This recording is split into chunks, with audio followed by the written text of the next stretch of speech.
Today, I am taking you behind the scenes into my classroom to share with you some of those non-instructional routines that I use to keep things running smoothly. Everything from my visionary of the week to class meetings and leadership roles. If you're new here, I'm Rachel Vincent, and I love sharing ways to help teachers simplify their classrooms and their teaching. I have learned over the years that having routines for those non-instructional components of your day are just as important as the academic routines. They reduce chaos, promote responsibility, and create a positive classroom environment. I have a whole classroom management guidebook that has information on how to set up these routines, plus a whole list of routines to keep you on track, making sure you have thought about all of the things for free.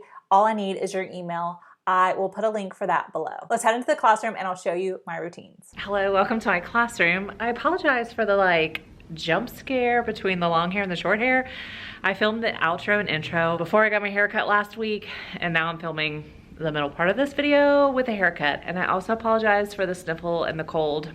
'Tis the season of all the germs. But I'm here today to share with you some student routines that I have set in place that kind of help the flow of our daily schedule and sort of like the non-academic routines. I have videos on the academic routines that if you want to check out, they will be linked below. But I'm going to share with you just a few of these sort of like non-academic things that just kind of help keep the flow of things in the classroom. So you may or may not know, but I do have a couch in my classroom and students love it. It fits 3 comfortably and can fit 4. And so I have table groups of 4, and in order to make sure we're not running to get on the couch or arguing over who gets to sit on the couch, who sit on the couch when, I just rotate through my tables to allow them to have a day on the couch every 6 days because we have 6 tables.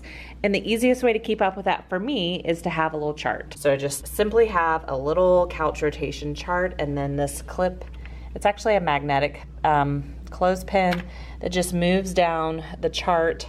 My whiteboard manager, the person who sets our date and our reminders and changes our related arts schedule, is also in charge of moving the clip. It kind of throws them off at the beginning of the year because they think they're going to be on the couch once a week, but obviously we talk about, well, there's only 5 days in a week and we have 6 tables and sometimes we have 4 days a week.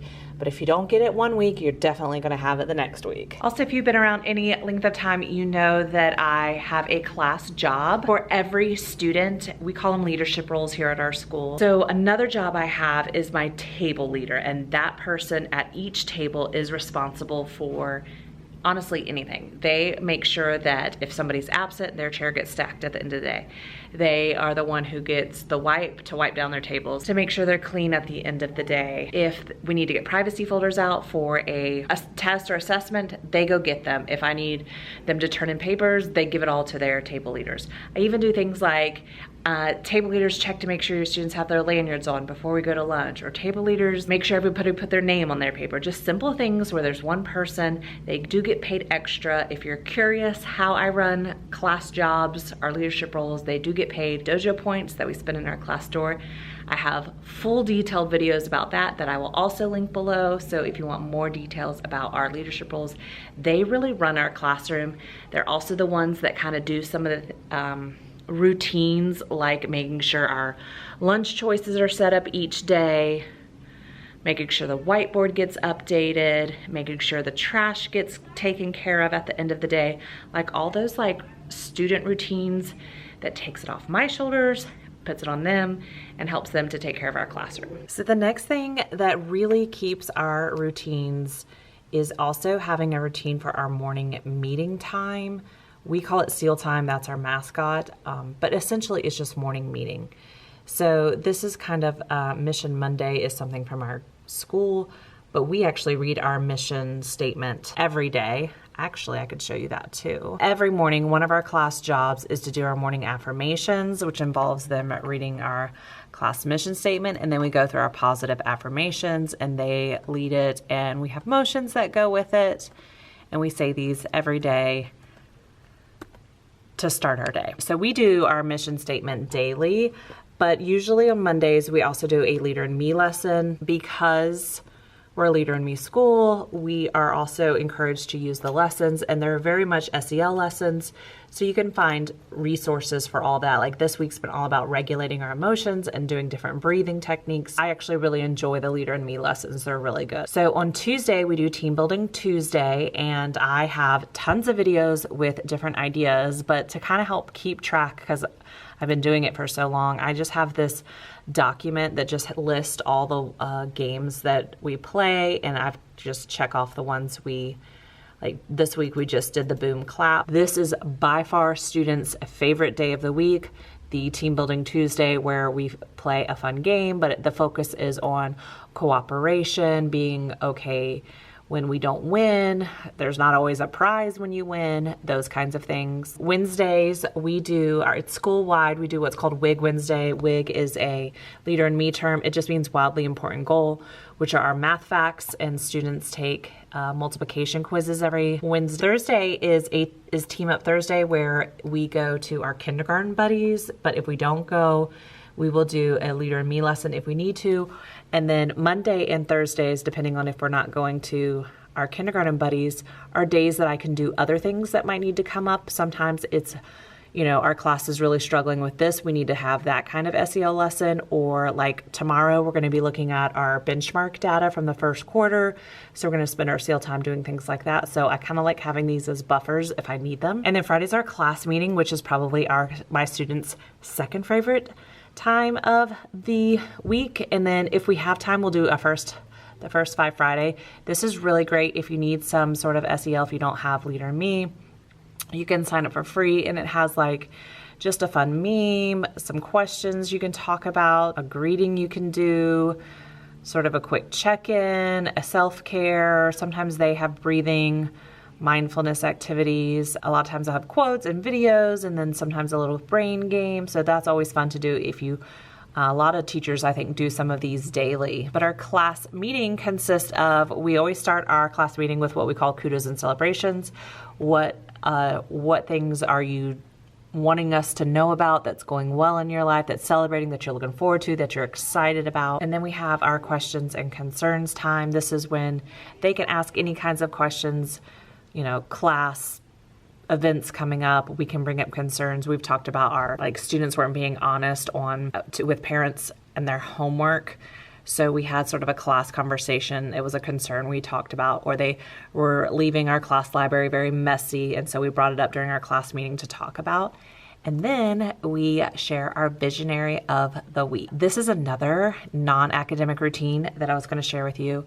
I use the wheel of names. I'm not going to click on this because it has my students, but I have it linked here. But the wheel picks the student for the visionary of the week. So here's a little overview of what we do for visionary of the week.